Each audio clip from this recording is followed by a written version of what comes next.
Hey everyone, welcome back to my channel. This is Coffee with Katie. I have my smog mug today.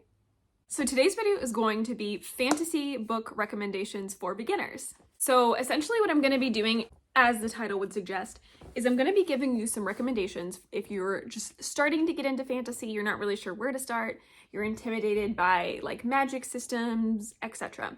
I think these books are great places to start to like barely dip your toes into fantasy or to start getting into fantasy worlds that like slowly build. A lot of these are more on the side of low magic systems or the magic system isn't super in-depth explained.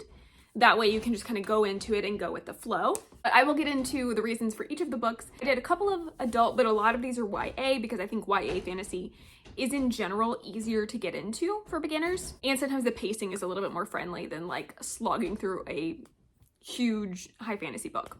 So some of these may be more like magical realism than a straight up magic system, but they are all under the umbrella of fantasy. So let's just get into it. The first one I want to talk about is actually We Could Be Villains by Megan McLeod. I just talked about this in a video that Becky did from Bex Reads. I sent her like a recommendation for a book with little to no romance, and that's this one. So this is an urban fantasy. I tend to gravitate more towards high fantasy, like medieval, sleeping in a cabin and showering in a stream and horses, armor, like swords, that kind of fantasy. But occasionally I do find an urban fantasy that I enjoy. So if you like the urban setting, more contemporary type settings, even though it is still a fantasy world, this is kind of what you're looking for probably.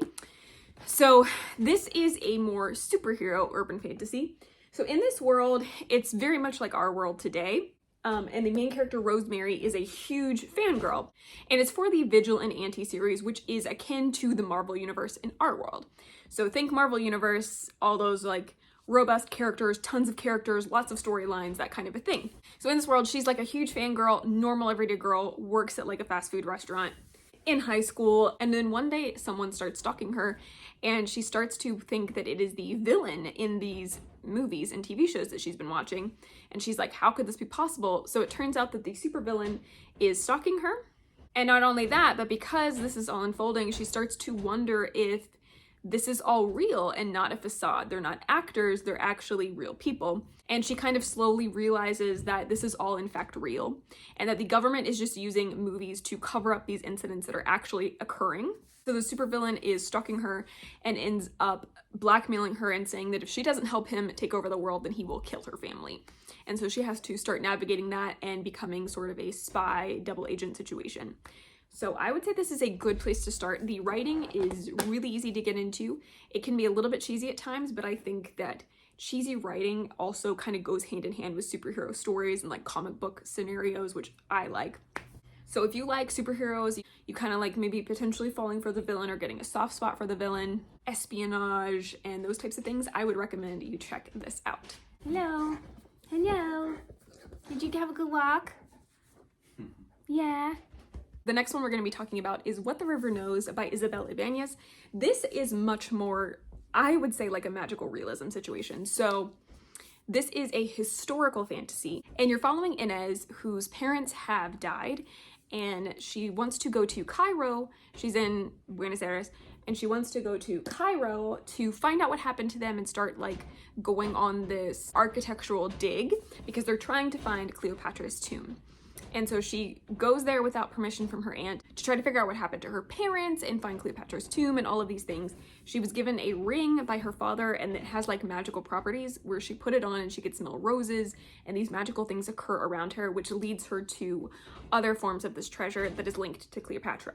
So that is the only magic in this book. But I think if you're first dipping your toes into fantasy and magical worlds, then this is a good place to start because it's historical fantasy, so it's very tame, and those are the magical elements, but the story is still really fun. It's kind of like The Mummy, as in there's like the male character and the female character, and they have to like begrudgingly work together, but then they maybe develop feelings for each other. But there's also some danger, and the last like quarter of this book is really intense, and I actually really enjoyed it. I wasn't sure how I was going to feel about it at first, but I think it is good to know going into it that it's not super magical, not a lot of, you know, it's not mythology, so it's not like the Egyptian gods coming into play. It's just historical and then a little bit of magic. But if that's your vibe and that sounds like something you'd be interested in, to seeing historical Cairo architect hunting versus treasure hunting and the consequences of that and the dangers of that, then I think you would like this book. And the magic is such a small part of it that it's really easy to get into if you're a beginner. The next one I would actually also recommend is Poison Study by Maria V. Snyder. I just read this, honestly, and this is a pretty old book. It came out in like 2005. So you can tell a little bit, but I think it has hype for a reason, and I think it was a really interesting story. You're following the main character. You're following Elena, who did something, and she is actually imprisoned and slated to die, but instead of putting her to death, they offer her to be the commander's food taster, which means she tastes everything to make sure it is not poisoned, so her life is going to be on the line anyway, but she decides to do that instead of rotting in prison or potentially being put to death and executed.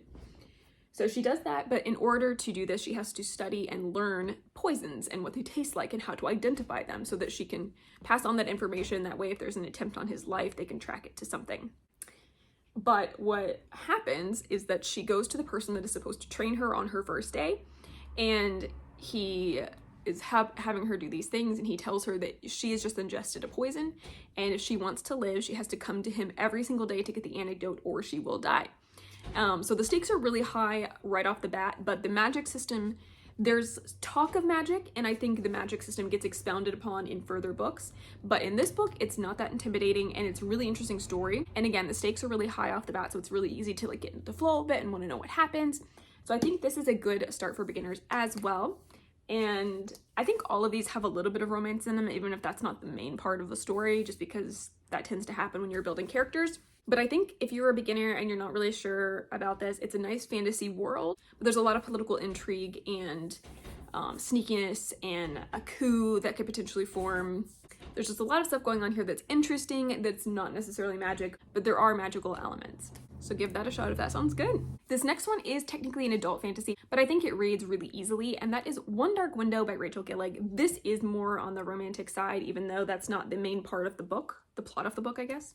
This, I love this duology. It is just a duology, it's not a trilogy or whatever, so it's also a lot faster to read, and it is completed, but I really, really loved this duology. I thought it was a really good, really interesting magic system, but the magic system is not that difficult to understand. So you're following Elizabeth, who, in this world, magic is tainted because of some things that have happened in the past. There is this like fog that is in the forest, and if you get infected with it, because you're like more predisposed to magic and you get infected, you're then sick and you have magic, so you have some sort of ability, but there's a cost, and you will like degenerate eventually and die because the magic is so corrupt in this world. So she has that. She had some sort of magic. She didn't know what it was. She just knew she got sick, and then there were no other side effects, so she thinks she was good as a kid. And the other form of the magic system besides this fog and mist are the safe magics to use, which are these tarot card based magics, which is really, really interesting. It's like a deck of cards, and there's like the Black Horse card, where if you use it by tapping it 3 times, that's how you harness the power, and then you can also do that to turn it off, which is important because there's a cost to using the magic. But say you have the Black Horse card, you tap it 3 times, you now have super speed and super strength for the duration of the use of the card. So it's pretty easy to understand and to grasp, even if you don't keep track of all of the cards. That's okay, it's not super necessary because they tell you along the way who's using what. And when she's a child, after she gets sick and they think that she's better, she goes into her uncle's room and finds one of these cards, and it is the Nightmare card, and she touches it, and by touching it, she took on what was in the card, and it ended up being this creature called the Nightmare. And so now it is in her head all the time. The danger of this is that she believes that eventually it will take over her body and she will no longer be present. She will just be like in the background, imprisoned, unable to do anything. And so she's rushing to try to fight this. In order to do so, they have to restore the magic so it's no longer corrupt and evil and dangerous. But to do that, they have to collect all of the cards in the deck, and some of them have been missing for a very long time. And she ends up meeting a highwayman who's like a thief, and he is also trying to reunite the deck so they can end this magic. So it's like a race against the clock to try to reunite the deck before the Nightmare takes over her, and horrible consequences ensue because the kingdom is also very corrupt and they want to kill anyone that is infected. but it's really easy to understand the magic and to kind of like get into it. The storyline's really interesting. I love the magic system. I think it's really cool and unique.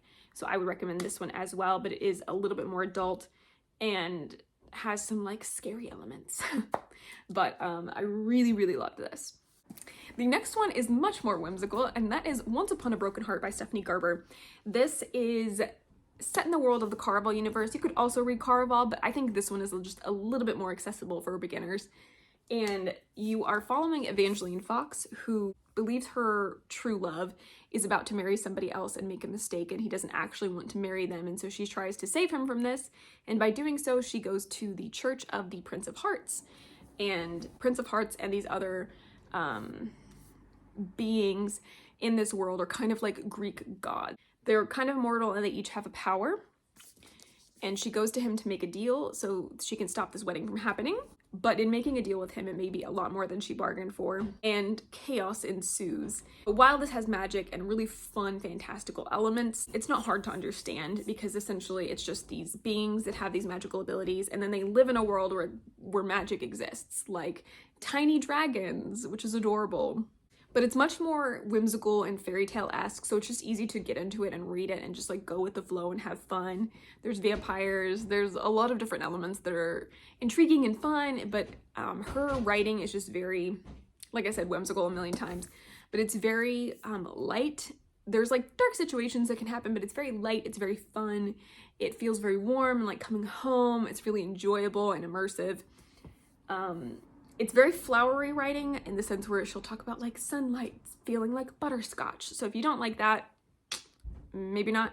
But I think in general, it's a really accessible fantasy and it's really, really fun. I really enjoy this book, but it is in the Caraval universe. So if you don't want to be spoiled for any of the storyline at all, then you should read Caraval first, which is like up here.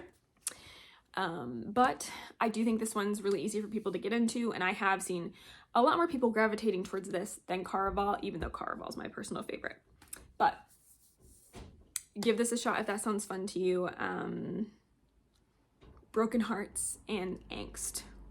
The next one is also an adult book, but I think it's really, really fun, and it is Assistant to the Villain by Hannah Nicole Mayer. And this one I think is good for beginners because while it's a magical world, it's more of a fairy tale-esque type of a situation where it's just like you live in this village and there are dragons and there's a king and there's a villain and there might be other magical creatures and there might be other magic things, but mostly you're just kind of like living your medieval life. It's also a really interesting writing style. I haven't read a lot of stuff like this because she refers to him as like the villain instead of like Josh or whatever his name is. But this has a lot more humor in it, so it can be more of a light read because it's very humorous, it's very funny, it's very like just enjoyable. There's like this dragon trainer that like wants to befriend the dragon and it's just really cute.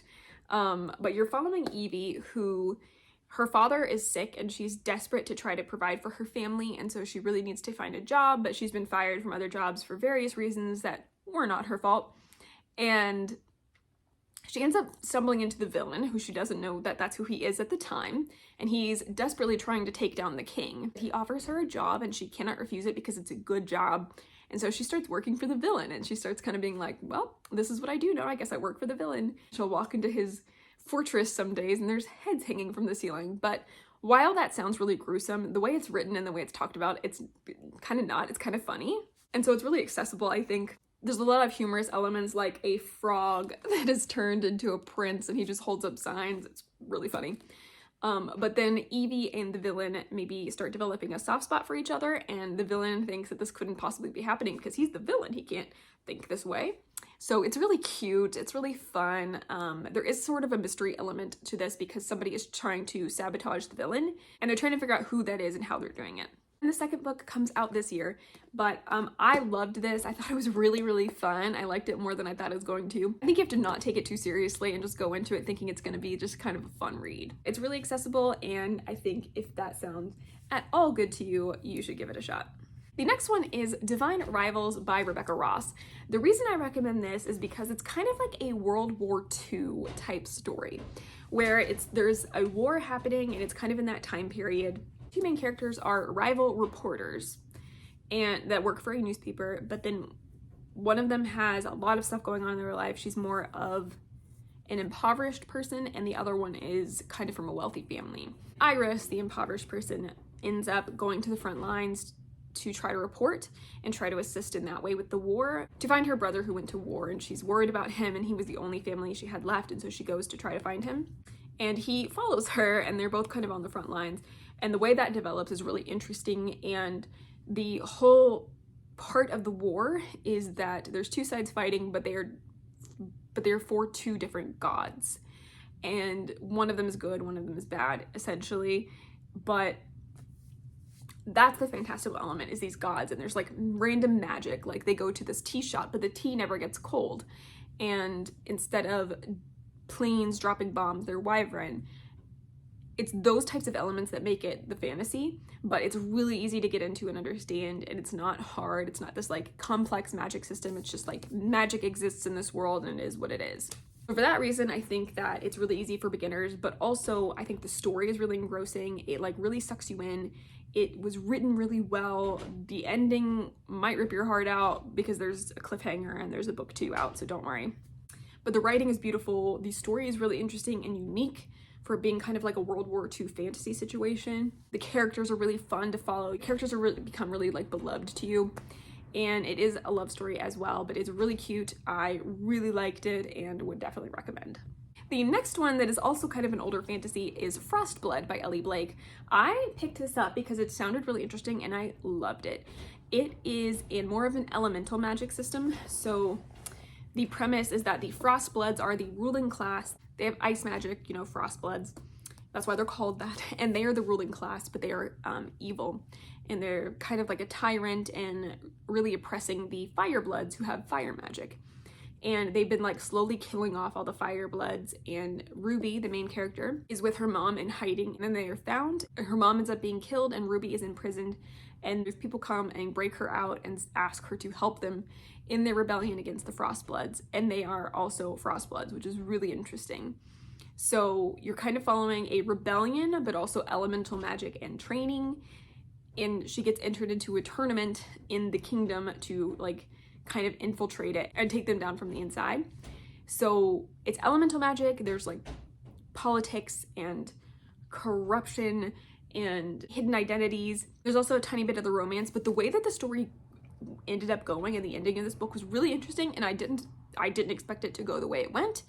And the elemental magic is really cool and vivid when you're reading it, and she's training and like her blood's so hot that's like melting the snow, even though I think that would happen with any blood. But I really enjoyed the elemental magic elements, and you'll get more of those as you go, and I think it expands upon them as well.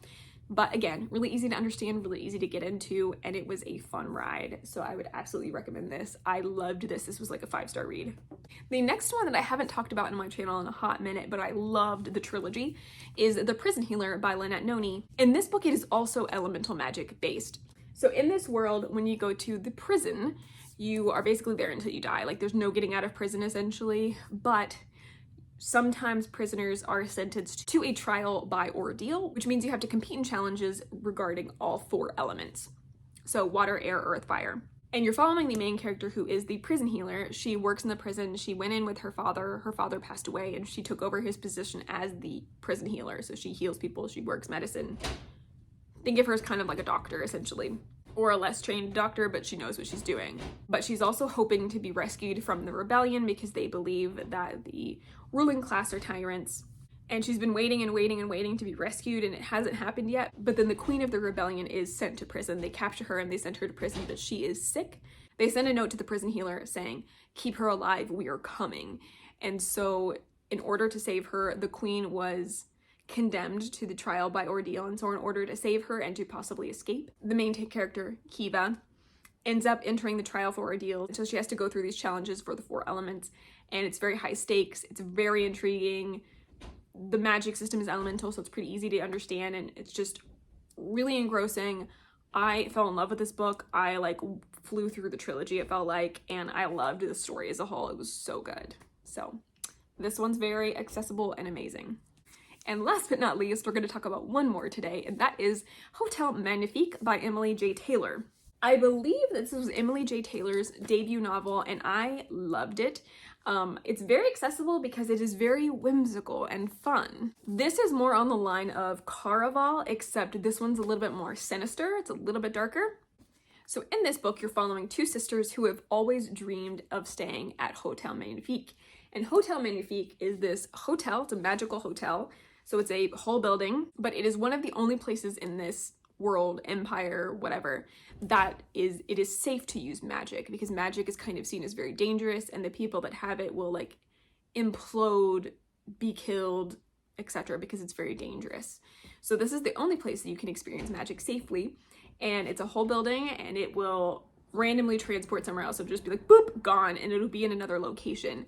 And there's tons of magic stuffed into this hotel where you like walk and there's like clouds and cotton candy clouds and rain and magic just like around every turn, which makes it really whimsical and fun. But these two sisters have always dreamt of staying there, but it is very expensive, but is more geared to the wealthy.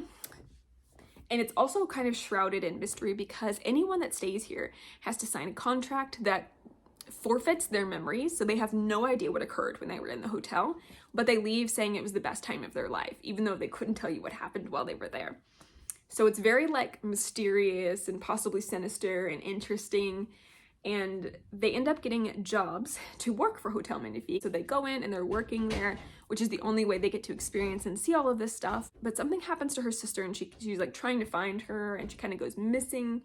And then maybe things were much more sinister and dangerous than they ever thought, and they kind of are trying to now resolve this and potentially get out alive while they can.